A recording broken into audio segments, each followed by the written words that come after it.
Now, despite recent ruptures in inter-Korean relations, German lawmaker Hartmut Koschyk, a long-time advocate for Korean unification, says North Korea still wants to talk to South Korea. Koschyk was in Pyongyang for 6 days recently, and he held talks with some powerful people there, the chairman of the Supreme People's Assembly and also the country's vice foreign minister. This all before he paid a visit to us here in Seoul last week. Our Hwang Sung-hee sat down with him for a chat.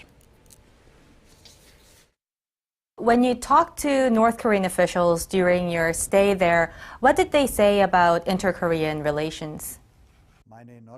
Many of the North Korean officials I spoke with were very clear. North Korea hopes to improve relations with South Korea. The attendance of 3 high-level officials at the closing ceremony of the Asian Games shows this very well. They said rebuilding trust is the most important step for improving South-North relations. As the basis for trust building, they referred to former South Korean President Kim Dae-jung's visit to North Korea in 2000 and the June 15th joint statement that followed. There are speculations about the regime instability in North Korea. What was your impression?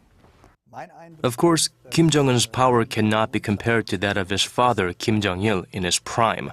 But he has enough leverage to control the current situation. The power is not held solely by him, though. It is divided among other agents, such as the party, the military, or the economic bodies. But Kim is able to maintain a balance among them. However, I do see a need for a policy to promote overall stability. So before your visit to Pyongyang, you also visited China and you met with officials there. Did you have any talks about North Korea with them? There are tensions between North Korea and China. China wants North Korea to return to the 6-party framework and to pursue more reform measures on its own. But at the same time, its biggest interest is securing stability in North Korea and on the Korean peninsula. Therefore, Beijing is not opposed to Pyongyang's relations with Europe and Berlin. And China believes its friendship with South Korea is helpful in maintaining stability on the Korean peninsula and Northeast Asia. You've been a long-time advocate of the unification of the 2 Koreas.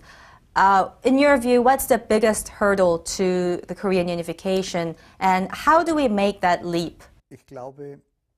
The challenge can be largely divided into 2. First is solving the dire humanitarian situation in North Korea. The second, and the most important and difficult task, is North Korea's nuclear program. The neighboring countries must also be considered. A fundamental step is resolving tensions between the 2 Koreas, but at the same time, seeking understanding from the United States, China, and Japan remains a challenge. And where does Germany come in? Germany will not be a mediator. It will also not be a master that can offer a great deal of knowledge. But what we can do is to give little bits of advice based on our own experience with unification. Thank you, Mr. Koschyk, for your time today. It was a pleasure for me.